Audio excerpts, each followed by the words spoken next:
ક્ષત્રિય સંકલન સમિતિ પર પદ્મિનીબા વાળાએ ગંભીર આરોપ લગાવ્યા। સંકલન સમિતિ ક્યાંથી આવી એ જ ખબર નથી।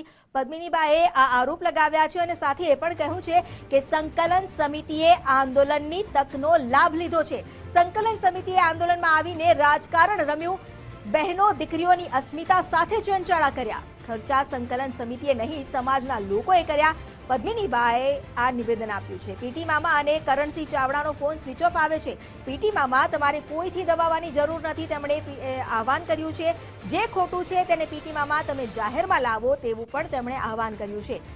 પીટી મામાએ જેના નામ લીધા છે તે જ ગદ્દાર છે, આ હુંકાર પદ્મિનીબાએ કર્યો છે। સંકલન સમિતિમાં ક્યાંક ખીચડી તો રંધાઈ જ છે। પીટી મામાનો ઓડિયો જાહેર થયા બાદ વાત દબાવવાની કોશિશ કરવામાં આવી તેવો આરોપ પદ્મિનીબાએ લગાવ્યો છે। સંકલન સમિતિ ને હવે ક્યાં જોવો છો? કારણ કે ત્યારબાદ ચૂંટણી હતી, મતદાન કરવાની વાત આવી, મતદાન પણ પૂર્ણ થઈ ગયું।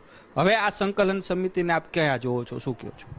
સંકલન સમિતિ હવે આપણે થોડા ટાઈમમાં જોયું જ હશે કે પીટી મામાના જે બધા જે આપણે કઈ કે ઓડિયા બહાર આવ્યા, તો હવે તો સંકલન સમિતિ ક્યાંય દેખાતી જ નથી ને। અને સંકલન સમિતિ અમારો સમાજ ઓળખતું જ નહોતું। સંકલન સમિતિ ક્યાંથી આવી ગઈ કોઈને ખબર જ નથી।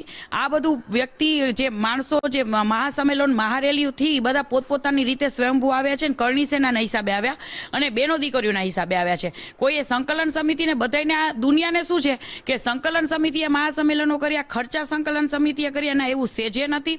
વ્યક્તિ દીઠ જેમ કે રાજકોટમાં હોય તો રાજકોટના વ્યક્તિઓએ સંભાળી લીધું, પછી અમારા જે કરણી સેનાના વીરભદ્રભાઈ છે, બરાબર છે, તો એ લોકોએ પણ ઘણો ભોગ આપ્યો છે। અમારા રેલનગરના ભાઈઓ છે, અમારા રાજકોટના કેટલા બધા ભાઈઓ, અથવા તો સિટી વાઇઝ સુરેન્દ્રનગરના છે તો સુરેન્દ્રનગરના ભાઈઓ સંભાળી લીધું। પણ બધાને શું છે કે સંકલન સમિતિ ઘણા વર્ષોથી લગભગ આખા સમાજના કંઈક હશે, એવું નથી। સંકલન સમિતિ અત્યારે મોકો જોયો અને મોકામાં સિક્સ મારી અને આંદોલનમાં વચ્ચે આવી ગઈ અને રાજકારણ રમી ગઈ અને સમાજ સાથે એક કહીને આપણે કે સમાજના બેનું દીકરીઓની અસ્મિતા સાથે પણ છેડછાડા કરી અને હવે ઘરે બેસી ગઈ છે શાંતિથી। ફોન કરો છો તો શું રિપ્લાય કે કઈ વાતચીત થઈ કે શું છે?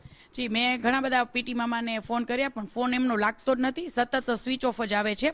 તો મામા સાહેબ મારા વડીલ છે, તો હું કહેવા માંગુ છું કે મામા સાહેબ આપ જ કહેતા હતા કે વાત ફરે નો બાપ નો ફરે ને બાપ ફરે ની વાત નો ફરે। તો આપે જે એક મૂક્યા ઓડિયાન પછી આપ બીજે દિવસે તરત જ ચેન્જ બધું થઈ ગયું, તો શું કામ કોઈથી દબાતા હોય? તો અમે આખો સમાજ આપની સાથે છે, પણ જે ખોટા લોકો છે, ખોટા માણસો છે, એને સમાજની 5 માણસની વચ્ચે તમે કહી દો, આપણે કોઈ વચ્ચે કેવું નથી, પણ જે ખોટું છે એને ખોટી સાબિત કરો।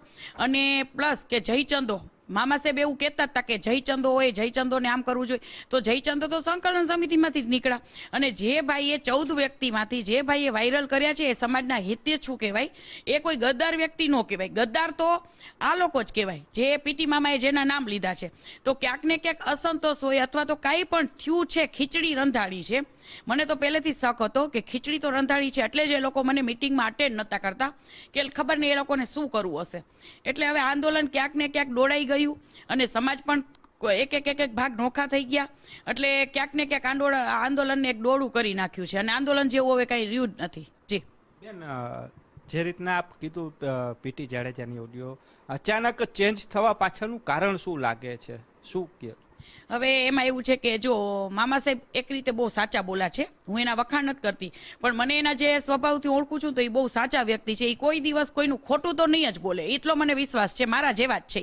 એટલે મામા સાહેબ જે બોલી ગયા પછી એને શું હોય કે ઘણા બધાના ફોન ગયા હોય કે તમે આવું શું કામ કર્યું, તમે તો સમાજનું ખરાબ લગાડો છો, એટલે ક્યાંક ને ક્યાંક એની વાત દબાવી દેવામાં ઓલું કર્યું, એટલે આ થયું। એટલે પછી હવે મામા સાહેબ કદાચ હવે શું થાય હવે આગળ જોઈએ। જી, મેં કરણસિંહ ચાવડાને કરી અને પીટી મામાને કરી, તો બેના ફોન સ્વિચ ઓફ જ આવે છે। પીટી જાડેજા ઉપર જેણે પોતાનો ઓડિયો મેસેજ ગ્રુપમાં મૂક્યો હતો ને તમામ જે સંકલન સમિતિના 5 લોકોને ખુલ્લા પાડવાની વાત કરી હતી, તે ખુલ્લા પાડે છે કે નહીં તે તો આવનારો સમય જ બતાવશે। કારણ કે જ્યારથી આ ઓડિયો મેસેજ વાયરલ થયા છે ત્યારથી પીટી જાડેજાના મોબાઈલ છે તે સ્વિચ ઓફ આવી રહ્યા છે।